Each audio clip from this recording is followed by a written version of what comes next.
Habíamos avanzado por fin, rompiendo la línea defensiva enemiga en un sector que había estado estancado durante meses. La zona era un infierno de tierra removida, cráteres de obuses y restos de fortificaciones. Entre los búnkeres derrumbados y los nidos de ametralladoras silenciosos, nos encontramos con las ruinas olvidadas de lo que parecía ser una antigua estación de bombeo de agua o una pequeña central eléctrica. La superficie era solo un montón de escombros de concreto y metal retorcido, un monumento más a la destrucción de la guerra. El Hauptmann-Keller nos ordenó despejar el área y establecer un puesto de observación avanzado. El sargento Richter y su equipo de ingenieros fueron los primeros en trabajar, quitando escombros y mapeando las estructuras subterráneas. Era una tarea tediosa, bajo la constante amenaza de francotiradores y ataques de artillería lejanos. A medida que el sol se ponía y la oscuridad cubría el paisaje desolado, notamos algo inusual. De una pequeña grieta en el concreto derrumbado,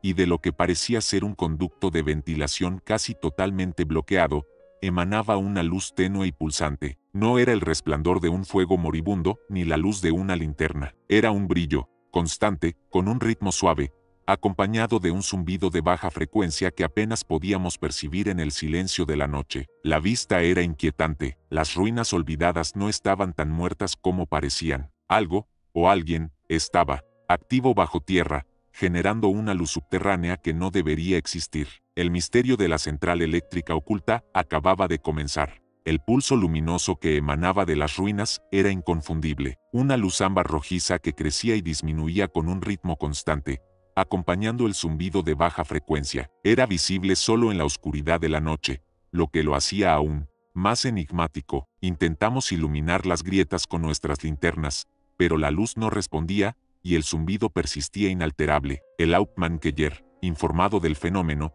sospechó inmediatamente de una trampa enemiga o de un puesto de escucha subterráneo. Ordenó al teniente Schmidt, nuestro ingeniero, que dirigiera una investigación. La prioridad era descubrir la fuente de la luz y el zumbido, y determinar si representaban una amenaza. Schmidt y su equipo comenzaron a despejar metódicamente los escombros alrededor de las aberturas de donde venían la luz y el sonido. A medida que avanzaban, el zumbido se hacía ligeramente más fuerte, una vibración que podíamos sentir en nuestros pies. La luz, aunque tenue, se sentía extraña, no emitía calor, y no parecía venir de una bombilla o una llama. Era un brillo frío, casi bioluminiscente. No había cables eléctricos visibles que llevaran energía a la superficie, ni rastro de generadores de vapor o motores de combustión. El pulso luminoso era un misterio tecnológico en medio de la desolación de la guerra. La luz subterránea desafiaba nuestra comprensión de lo que era posible en un lugar abandonado. Tras días de arduo trabajo, el equipo del teniente Schmidt logró despejar lo suficiente para revelar una entrada oculta, una escotilla de metal corroído que conducía a una cámara subterránea. Era estrecha y oscura, con un aire denso y metálico. Al descender, la luz y el zumbido se hicieron más intensos, casi envolventes. La cámara subterránea era un espacio abovedado de concreto, sorprendentemente intacto a pesar de los bombardeos en la superficie. En el centro, encontramos la fuente del enigma, una serie de grandes baterías eléctricas, antiguas pero extrañamente preservadas, conectadas a un mecanismo rudimentario de carga o descarga que emitía el zumbido. No había cables que conectaran las baterías con una fuente de energía externa visible. Las baterías mismas estaban recubiertas por una especie de cristalización verdosa o azulada que parecía ser la fuente del pulso luminoso. Schmidt recogió muestras con precaución. La temperatura en la cámara era constante y ligeramente más fresca que la del exterior, a pesar de la actividad. No era una central eléctrica funcional, ni una trampa. Era una instalación oculta, pero con un propósito que aún no lográbamos entender. La luz subterránea provenía de una fuente de energía inexplicable, un pulso luminoso en el corazón de la Tierra. Las muestras de la cristalización verdosa o azulada de las baterías fueron enviadas a un laboratorio de la retaguardia para su análisis. El informe que regresó fue sorprendente y desconcertante. La cristalización no era simplemente óxido o sulfato, era una forma de crecimiento bacteriano o fúngico que metabolizaba los componentes de las baterías, posiblemente metales como cobre o zinc, y el electrolito, y producía energía y luz como subproducto. Era, en esencia, una batería viviente. El laboratorio teorizó que, en las condiciones de humedad, oscuridad y aislamiento de la cámara subterránea, esta cepa particular de microorganismos había florecido, colonizando las superficies de las baterías y generando una lenta pero constante reacción bioluminiscente y una pequeña corriente eléctrica que creaba el zumbido. El ritmo de pulsación de la luz era la manifestación visible del ciclo metabólico de estos organismos. Los franceses, o quizás ingenieros alemanes anteriores,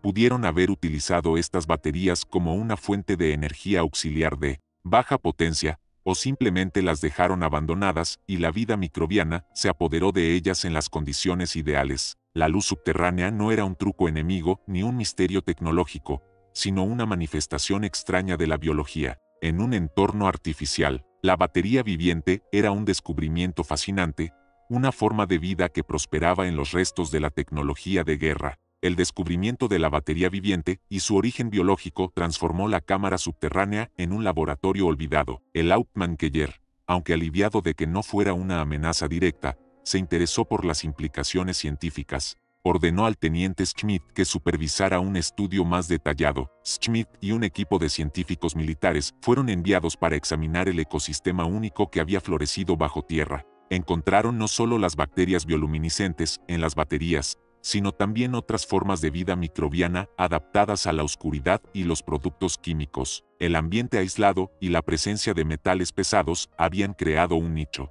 ecológico extraordinario. Se tomaron muestras del aire, del agua estancada y de las paredes de la cámara. La luz pulsante continuaba, un faro frío y biológico en el corazón de la Tierra. El laboratorio olvidado era un testimonio de la resiliencia de la vida y de cómo incluso en los ambientes más estériles y artificiales de la guerra, la naturaleza podía encontrar una manera de prosperar y manifestarse de maneras inesperadas. La central eléctrica oculta no generaba energía mecánica, sino una forma de energía vital, un misterio biológico que había permanecido oculto bajo las ruinas de la guerra. La batería viviente se convirtió en un caso de estudio sobre la adaptación extrema. Los microorganismos que la componían habían logrado metabolizar los materiales de la batería de una manera que producía energía y luz, un proceso que era completamente nuevo para la ciencia de la época. Los científicos que estudiaban la cámara subterránea encontraron que estas bacterias no solo sobrevivían,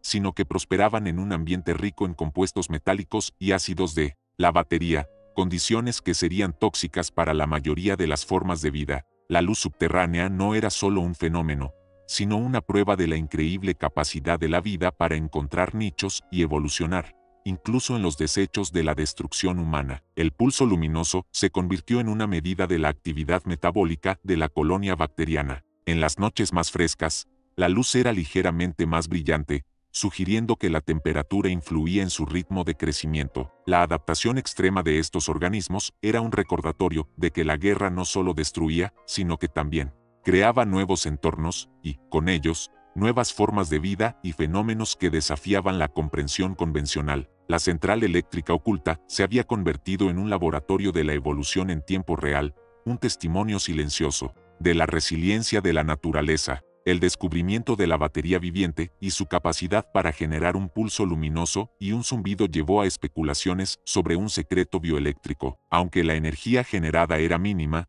la idea de organismos que producían electricidad o luz de manera tan eficiente abrió nuevas vías de pensamiento en un tiempo en que la energía era un recurso tan vital. Los científicos en la retaguardia comenzaron a investigar si estas bacterias podrían ser cultivadas y aprovechadas para futuros usos, quizás como una fuente de luz de emergencia o como una forma de detección de ciertos metales en el suelo. La luz subterránea ya no era solo un misterio, sino una posible tecnología del futuro, nacida de los escombros de la guerra. El secreto bioeléctrico del hospital no era una amenaza directa del enemigo, sino un descubrimiento científico accidental. Era un recordatorio de que incluso en los entornos más devastados, la vida podía encontrar formas de manifestarse y, en el proceso, revelar fenómenos que tenían implicaciones mucho más allá del campo de batalla. La central eléctrica oculta era un ejemplo fascinante de cómo la guerra, sin querer, podía desenterrar secretos de la naturaleza que de otro modo permanecerían ocultos,